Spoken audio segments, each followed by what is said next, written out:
Well, hey there, idiots. Welcome back to Observe. Season 4 of the Netflix original series The Crown aired recently on the 15th, and it stole many people's attentions and hearts. The reason for which not only is the brilliant casting, set design, and scripting of the show, but the performances done by the actors and actresses, not the least of which was Emma Corrin. This 24-year-old actress portrayed the real-life Princess Diana and did so brilliantly, not only matching her look, but her tone. However, one thing stood apart from everything else, in my humble opinion, and that was her non-verbal performance as the princess. Today we're going to be looking at that.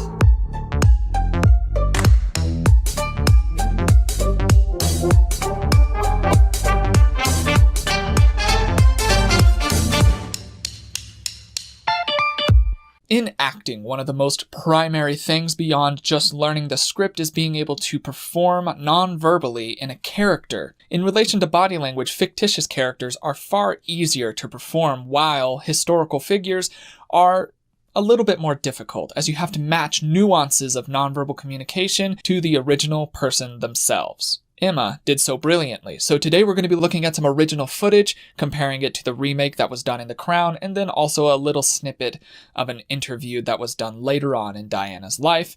However, you'll see where this is going a little bit later on. Let's go ahead and watch from here.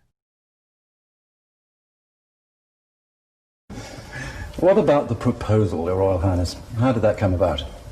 Well, I asked Diana before she went to Australia, 2 or 3 days before, because I thought it would be a good idea that, apart from anything else, if she went to Australia, she could then think about it, and if she didn't like the idea, she could say she didn't, or if she did, she could say that. But in fact, you actually said yes, quite promptly. Before you went to Australia? Yes. But they were to sit on it for 3 weeks. Must have been an agonising 3 weeks. Did you speak at all? I mean, the phone lines must have been pretty busy between here and Australia. Yes, we tried, but So right now it's focusing largely on Charles's body language, and there's nothing notable that's really happening or needs to be pointed out. He's obviously uncomfortable being in front of a camera despite his time that he spent in front of one as part of the royal family. Here in a second it's going to shift over to Diana's, and that's kind of where we're going to focus most of this video on. I'm not super interested in Charles's body language in this. I'm more interested in Diana's. it's quite difficult, because I think there was a certain amount of press interest there, although they never actually found you, did they? No. But I rang up on one occasion and I said, can I speak? And they said, no, we're not taking any calls. So I said, well, is the Prince of Wales speaking? How do I know it's the Prince of Wales came back? Okay, so speaking on Diana's body language here, and this is a consistent theme that you will see throughout most footage of her during her time in the royal family itself. While she's married and before as well, she has very, very subdued and enclosed, almost collapsed in on itself body language. This is a sign of insecurity. This can also be a sign of discomfort, and those are all true in Diana's story. However, one of her most telling features is her eyes. You can see the pain and the sadness that comes across in her eyes leak through quite often, despite the rest of her entire visage being more portrayed and presented well. So let's go ahead and see how that plays out here. Reply. So I said, well, you don't, but I am, in a little rage.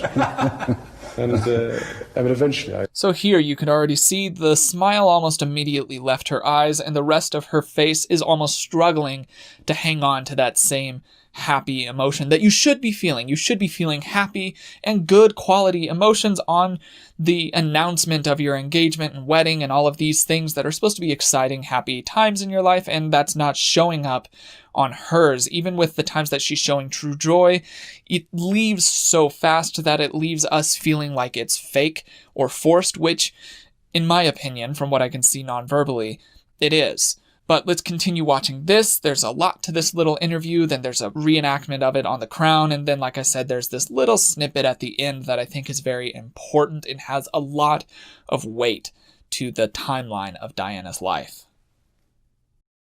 I got the number because they were staying somewhere else.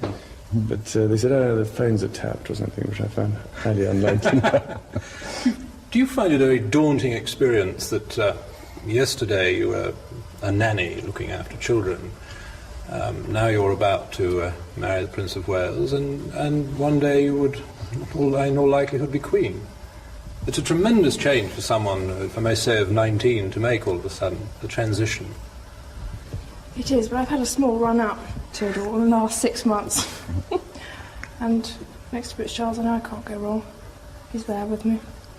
A lot of unhappiness leaking through her face here. I know that you can all see this look of just something's not happy about Diana. And that's very true from the very beginning, almost the very beginning to the very, very end of her life in relation to the royal family. It was really characterized by this underlying sense of unease and unhappiness. And we could see it repeatedly, and I don't know how people watching back in the day could have watched this and thought that they were fine. They're not really feeding off of each other at all as a new couple should. It's very disconnected and very forced in this sort of way. Also, if you look at her face now, I want to be able to point this out because this is an extremely important thing and very characteristic of Princess Diana, is this look. This look was more or less made famous by her. You can't see it, but up here, this picture here, that is Princess Diana doing this very look because it is hers. Now, it's been used time and time and time again by multiple other people, but everybody knows Diana had this look, and I want to be able to break it down non-verbally to explain why it came across as so magnetic to people, both psychologically and just in general. Now, this look that she does, where her head is tilted lightly down, this is a submissive gesture with somebody. If their head is tilted down, that oftentimes conveys submission. However, she also did this look up out of the corner of her eye at people.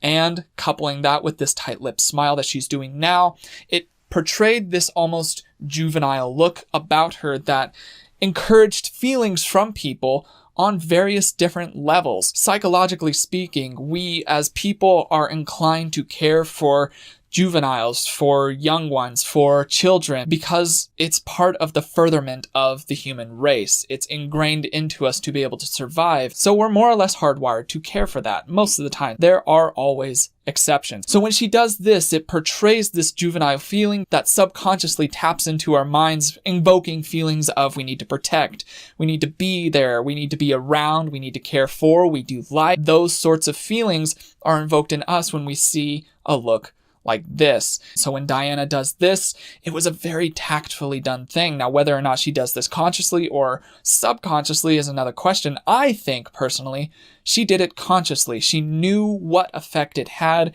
and she used it again and again and again, and it worked very, very well. After all, after time, she was known as the People's Princess because everybody really, really did like her, and many people didn't know how to explain why. This would be a heavy hand as to why. But let's keep watching the footage, and you know the drill. We'll just go from there. Are you planning for you must be planning for the future, where you're going to live and this sort of thing? Oh yes. I mean, I've got this house in Gloucestershire, which I acquired last year. With marriage in mind? No, not really. I mean, I did want somewhere very much as a base, and I wanted somewhere which was nearer to the Duchy of Cornwall areas that I could reach then and visit people and look at the farms and things. And so that was very convenient. But obviously, it's been a great help. There's a lot to be done. It's going to be marvellous to have somebody to help sort it out. As Lady Diana's father described her this morning as, he said he thought she'd make a very good housewife. Oh, it's not someone said that. We've yet to see. But, can you take us back to when you first met? If you can remember. Can you remember when you first met? Yes, certainly can. It was 1977. Charles came to stay as a friend of my sister Sarah's for a shoot. We sort of met in a ploughed field. Slightly previous to that, but I know. And what did you think then? What was your instant impression, both of you? What did you think about Lady Diana? Well, I remember thinking what a very jolly and amusing and attractive 16-year-old she was. And, I mean, great fun. And bouncy and full of life and everything. And So far, I don't really see too many signs of deceit in Charles on this. However, you can see that he's doing some no shakes, and he's also flashing what I call the cringe expression, which is where the corner of your mouth is drawn back on either both sides or one side. It flashes across his face here, and that is something that I am taking note of. And Diana, she is characterized by this very subdued, quiet body language. It almost seems as though she's shy, and as time went on, it really became evident that she wasn't that shy, and this was more of a conscious display that she put on. But let's keep watching. I don't know what you thought of me. Pretty amazing. Did it cross either of your minds that in 3 years' time you would be announcing your engagement, thinking of getting married? No. No. Not at all. At what point did you decide that this was the right lady for you? I mean, Well, gradually. I suppose towards the end of the summer and the autumn last year. And I began to realise, what was going on in my mind and hers in particular. And all these things help. But, it was a gradual business. Did you find it a very hard decision, Lady Diana? I had a long time to think about it, because I knew the pressure was on both of us. And it wasn't. In that response, even right there, where she said I had a long time to think about it, she's also shaking her head yes. This could, and I believe likely does, mean that she did find it to be a very difficult decision, and it was a difficult decision. It's a big decision to be a part of the royal family. She almost certainly did know that it was a huge decision. Let's keep watching. A difficult decision in the end. That's what I wanted. That's what I want. you haven't seen the ring. Maybe have a look at your... Please. Wonderful sapphire and diamond. When were you given that? Just last night? Or? No, Sunday. But not wearing it yesterday? No, pretty hidden. And when did you tell the Queen that this was what you wanted to do? Well, about 3 weeks ago.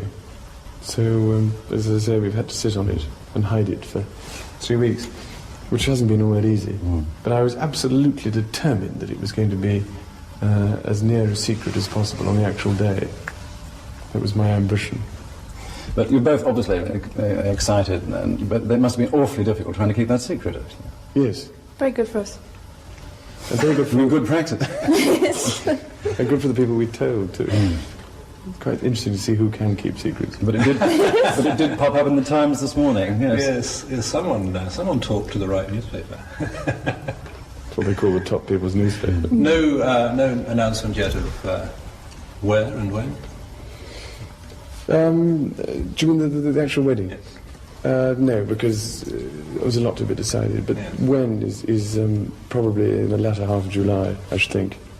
It's I think, quite a useful Interesting mouth-blocking gesture that Charles does in that part where he's answering about where it could be. He said that there's a no, but then he also blocks his mouth, and this is a unique one for him. He never blocks his mouth like that in any of the rest of this footage, so it's an odd spike non-verbally. My bet is they knew exactly where they were going to have it, or at least had an idea as to where, and then he goes on to say as to when. But that sort of blocking gesture that shows up, that could be taken as a sign of deceit, or something along those lines.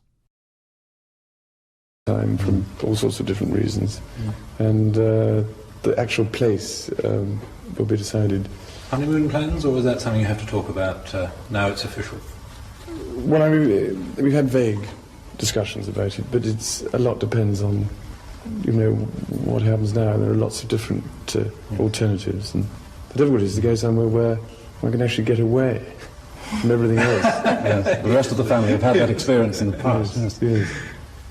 All right, so during this time where it's talking about the honeymoon, Charles's body language and Diana's body language is pretty revealing about the dynamic of their relationship. So when they ask, are there any plans for the honeymoon? Are you making plans for it? When Charles looks down, he also does a grimace, which you can see here. This sort of expression isn't a really positive one to have when talking about your honeymoon. Once again, it's supposed to be a pretty happy thing. So there's negative thoughts that are centered around that. Along with that, even while discussing it, there's not any joy in his face, and he also does a partial contempt flash here as well, which you can see. But that's just Charles's activity. If you look at Diana's during this time, she also doesn't seem happy. There's no joy on her face. It's very, very, if anything, somber or sad. These are not things that you would hope to see a happy couple talking about the beginning of their marriage together. So non-verbally speaking, you could see here that Charles and Diana are not going to last long unless it's by choice. They're not in this because they love each other. They're almost certainly in this because they're required to. Even if I had no idea who Charles and Diana were, it would still stick out to me as obvious that these two people, they don't love each other. Even when they look at each other, it's not in love or wanting to be able to hear from the other person. It's just almost as if it's a show. And turns out that is what this entire marriage was. There's very little love in there, especially as time went on. That'll come before long. Because now, having agonised, if you like, puzzled over it and decided, you're now going to be separated again because you're going to Australia, New Zealand. Yes. And you'll be away, 5-6 weeks? Something like that. Yes. What are you going to do in the meantime? Oh, don't worry, Ash, we're very busy. Not back to the nursery and not back to flat sharing, presumably. Nope. You've moved to... Interesting. This that it's showing right now, this hand stroking gesture that Charles is doing, is not present anywhere else. Now, this is a hot point. This conversational area is a hot point. They're about to be separated again for another long period of time. Now, you could see on Diana's face before that she's obviously not happy about it. You could see that just by how her face is set. And then when Charles answers that, he immediately starts stroking Diana's hand, which I assume people wanted to be able to see it as was a loving, affectionate gesture. However, in a lot of unhealthy relationships, physical touch is used as a control mechanism. So during this time, my bet is that Charles is subtly warning Diana to play along here.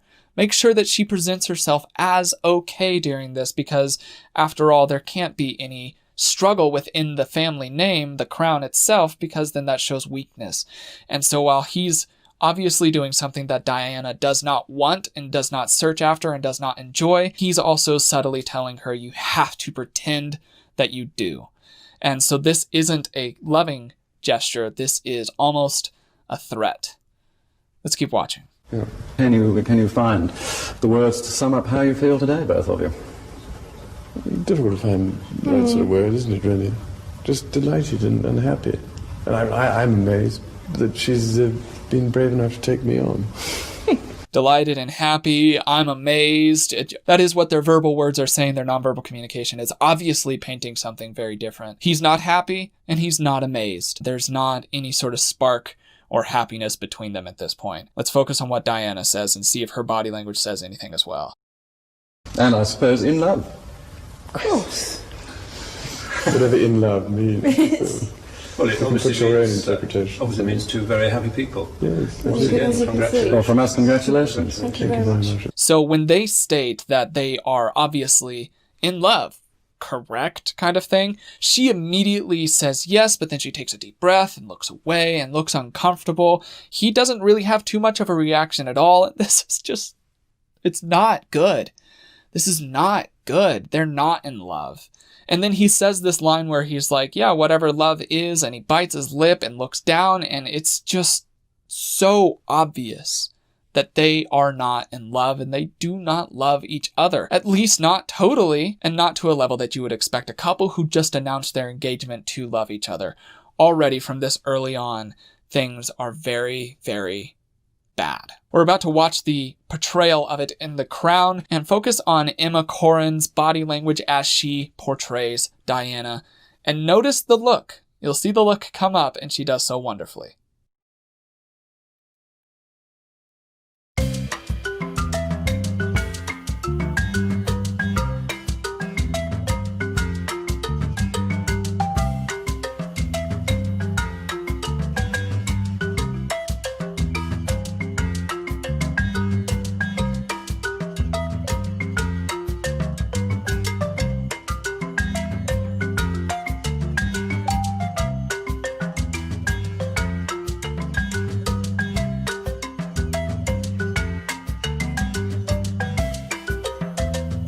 Being asked a very important question, and then we'll talk about why it's important, and we'll wrap up from there.